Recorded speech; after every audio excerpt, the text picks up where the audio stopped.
В руки мне попало две модели автомобиля, бронеавтомобиля White. В данном случае это модель 915 года, смоляная модель в 72 масштабе. Когда-то ее начал выпускать Ретрокит, потом дальше они передали румынской фирме Vespa, которая сейчас, собственно, их под свои, ну, под такой вот маркой через тире продают. Есть две версии. Одна версия 2015 года, другая версия 17-18 года. Тоже про нее сниму видео, покажу, объясню, в чем отличие. Значит, что мы с вами сейчас увидим? Увидим мы с вами инструкцию, увидим детальки смоляные, как видите, и даже фототравленные есть крылышки. Ну, давайте с инструкции, собственно, начнем. Вот такой вкладыш показывает, какие детали должны быть в наборе.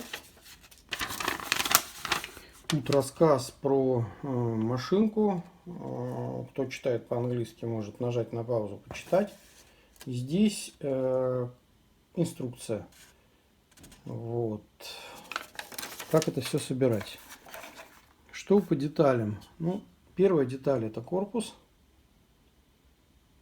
Тут уже отрезан, видимо, здесь был литник какой-то. Вот он, корпус выполнен единой деталью.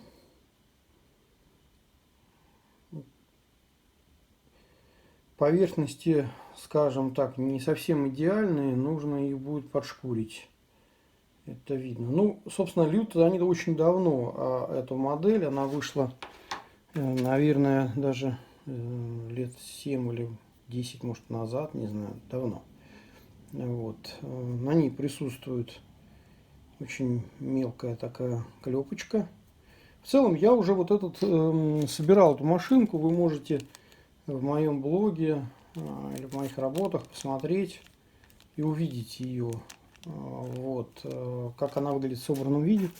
Применялась она во французской армии, то есть сделали ее американцы на базе фирмы White, а забронировали ее, сделали бронированный корпус французы.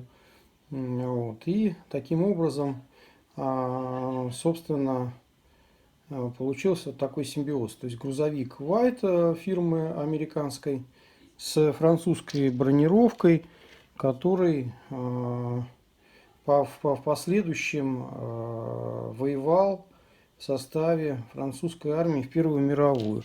И я больше даже скажу, он до Второй мировой дожил. Вот, и, соответственно, и в ней даже принял участие. Машинка такая достаточно интересная в этом смысле. Повоевала, была достаточно популярной.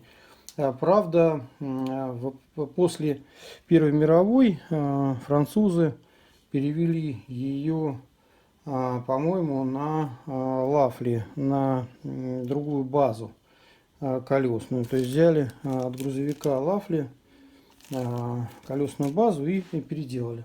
Вот такая модель. Ставьте лайки, подписывайтесь на наш канал. В следующем ролике покажу более поздний вариант.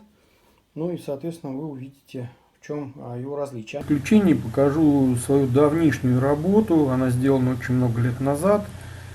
Я ее публиковал на сайте коробка.ру.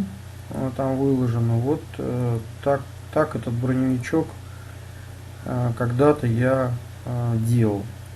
Сейчас, возможно, уже сделал бы немножко иначе, но вот тогда он выглядел вот таким образом.